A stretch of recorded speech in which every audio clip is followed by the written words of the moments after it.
prediction of solar particle events is impossible, what were the means of protecting a crew when travelling through deep space in an unshielded, thin-walled rocket ship? You could use propellant, structure, other parts of the craft, the heat shield. You would design it so that you would maximize the amount of material between you and the sun for the flight, but try to avoid carrying any material just for the sake of the shielding. It would serve a dual purpose.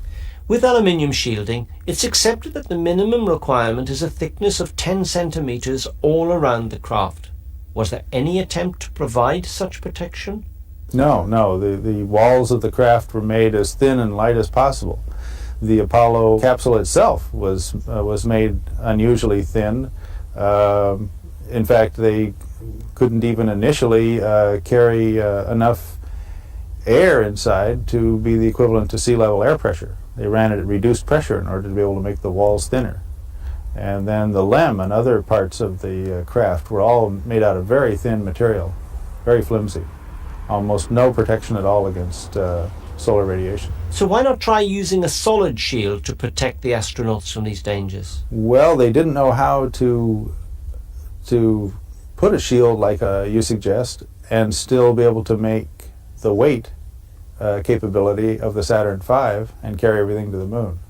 I believe that Wernher von Braun's team was basically assigned the task of designing a rocket that theoretically could take men to the moon if everything worked and if there were no substantial solar radiation. But the kind of rocket that they would have had to have in order to take people to the moon, taking into account solar radiation, would have been a much more massive vehicle, and they just decided that this was not something that they needed to deal with.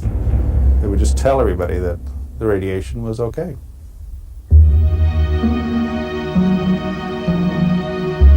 A spherical structure enables a craft to withstand a greater amount of internal pressure. The Soviets knew this simple fact, and the designs for their spacecraft were always spherical.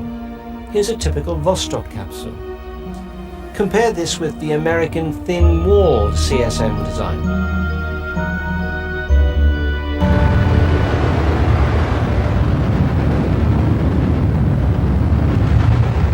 If NASA didn't know how to protect astronauts from radiation in deep space, it had not been for the want of trying. During the Manhattan Project and for years afterwards, the American government subjected nearly 250,000 Americans, both military and unwitting civilians, to the effects of radiation. These enforced tests provided data on how solar radiation might affect future astronauts.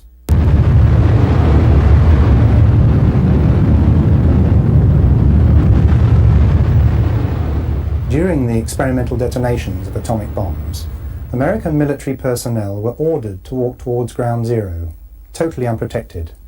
They were ordered to walk straight into the radiation zone, so that their masters could acquire an extensive information base relating to the injuries and damage caused to human tissue by those in close proximity to this radiation.